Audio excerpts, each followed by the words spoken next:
Hi, so I haven't humanized myself for a while, so let's do it.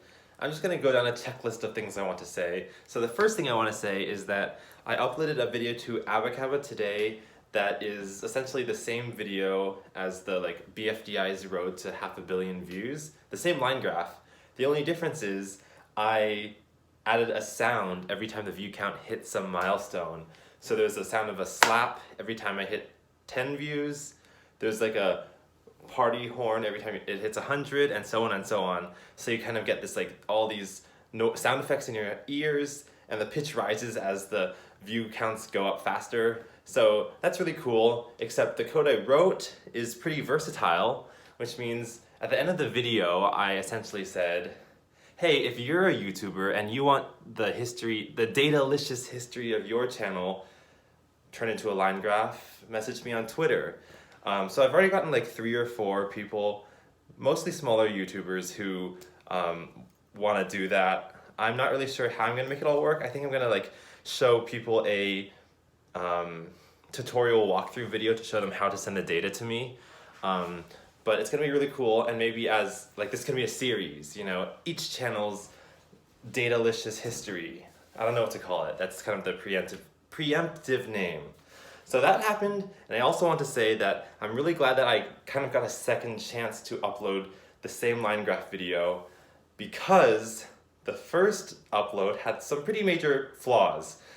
The first one was that the word subscribers in the lower left was missing the second S. It said subscribers, and that's because my laptop's S key is very insensitive, so when I type S, sometimes it just doesn't register. That's not a super major issue, but what was a major issue was I had this little thing at the top that would say, past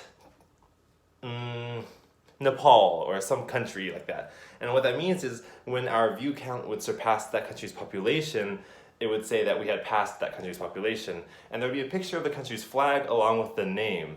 The only problem was, a lot of people noticed, way more than I thought would notice, that in the Jack and Jellyfy video, the flags were often wrong. About 25% of them, they would show a different country's flag for each country's name. And as soon as I saw that happening, well, okay, first of all, it didn't happen for every country, which is why I didn't notice it when I rendered the video. But as soon as I saw it happening, I instantly knew why it happened. And I'll just give you a brief summary of why. So I downloaded the whole country list along with the populations and country flags from the Wikipedia article called List of Countries by Population, something like that, which makes sense, right? So the table has 2 columns. It has one for the 2010 population and one for the 2020 population.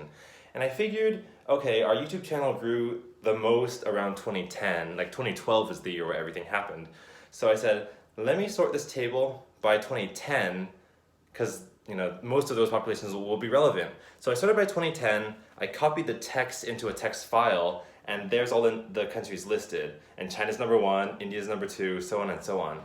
Next, I went into the source code for the HTML file to find all the URLs for the country flags. The only thing is, the HTML table is not sortable, it's just text.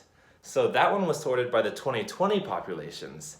So in that one, if you go down the list, China's flag image is obviously first, India's is going to be second, USA's is third, so everything lines up 1 to 1. So I just essentially said, I indexed all the flags 0, 1, 2, 3, 4. The index was the only name of the file, and the same thing with the countries. They're all indexed 0, 1, 2, 3, 4, and then I just matched indices. Now, you probably already figured out what happened here. Some countries' populations are growing faster than others. So Japan in 2010 had a larger population than Mexico. So Japan's index was 9 or something on the 2010 list, which is the text side. But Japan's index on the image flag side, which was 2020, was 11 or something lower. So because of that, when it saw Japan's population and the fact that it was 9, it said, let me fetch Japan's flag. Let me see what flag is indexed 9. But you know what happens, Mexico overtook Japan, so Mexico's flag was snatched, and that's all wrong. So I learned my lesson, I got a chance to fix it and do it right in the Abacaba version, and it's fixed. And what I did was I just decided, you know what, I'm going to assume that the 2020 truth is the only truth for country populations ever. So that way, it's very easy to make sure that the flags align with the names, because there's no shifting around. So yeah, that's just a stupid programming error. Okay, so that's another thing I wanted to talk about. The third thing is I want to experiment more with live streams, because after I did the Australia wildfire animal death count live stream on Abacaba that was received very poorly, I feel like I learned a lot about how to live stream from a computer and how to play audio and all that. So, okay, here's my idea for what I can do for a live stream. So if you know htwins.net games, you'll probably know the game called 16 Talented Racers. Or actually, no, I'm going to focus on the smaller one, 6 Talented Racers. And it's not a game, it's just a thing that you watch where you kind of root for one of 6 different people going across the track to see who gets there fastest. You don't have any control there at all. So what I'm thinking of doing is, what if I just live stream like a screen capture of my computer running 6 Talented Racers, live stream it on Humany, and kind of turn it into a like sports event where you can kind of root for characters to win. And I kind of had this like whole rule set in my head for how to turn this into a tournament, not just a single leg or game. Because like a single game only takes like 1 or 2 minutes, but I want to turn this into like a multi-hour thing.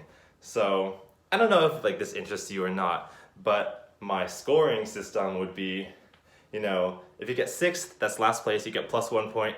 5th is +2 points. 4th, +3 points, all the way up. So that first place is 6 points. That's pretty standard. And you just like, we take the 6 contestants and we make them go through leg after leg after leg. Eventually, one contestant is going to be more than 3 points behind everyone else, or more than or equal to 3 points behind anyone else. They'll be like trailing by a bit. And once that happens, they get eliminated.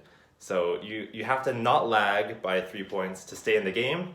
And yeah, and I actually used this scoring system for one of my oldest kind of pseudo-reality game shows called The Big Game, which involves some characters you probably don't know about. It's like the Nathan Jr. series. And it worked pretty well.